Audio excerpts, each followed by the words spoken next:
Hey guys, so now let's look at question 32.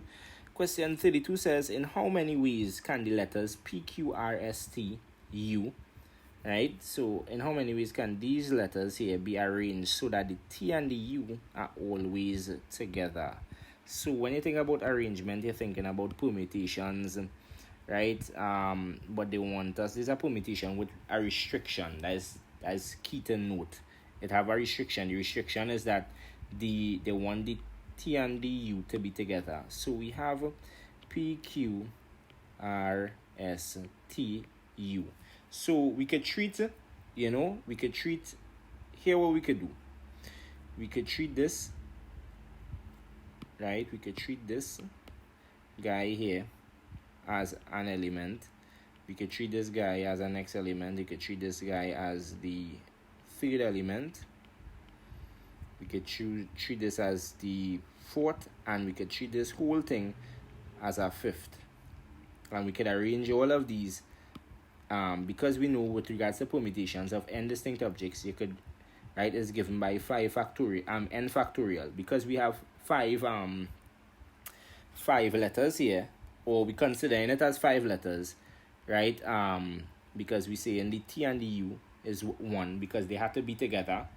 So we could arrange this in 5 factorial ways, but 5 factorial ways wouldn't be the answer off the bat, because you have to then realize that the T and the U, right, they are distinct, so they could themselves be arranged in 2 factorial ways.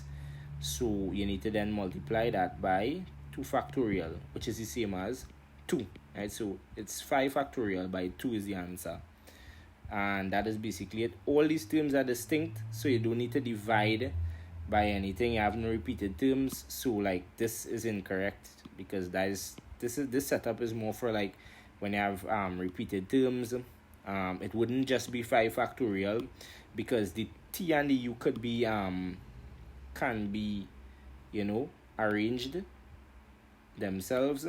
So that's how we want to look at it, right? So you arrange this as 1, 2, 3, 4, 5, these 2 as the 5th term, and then you could also recall that these 2 themselves could be arranged, right, in 2 ways.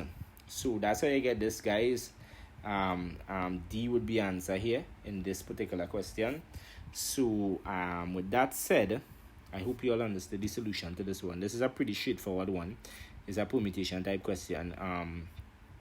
Like the video, subscribe to the channel, and I will see you in the next video.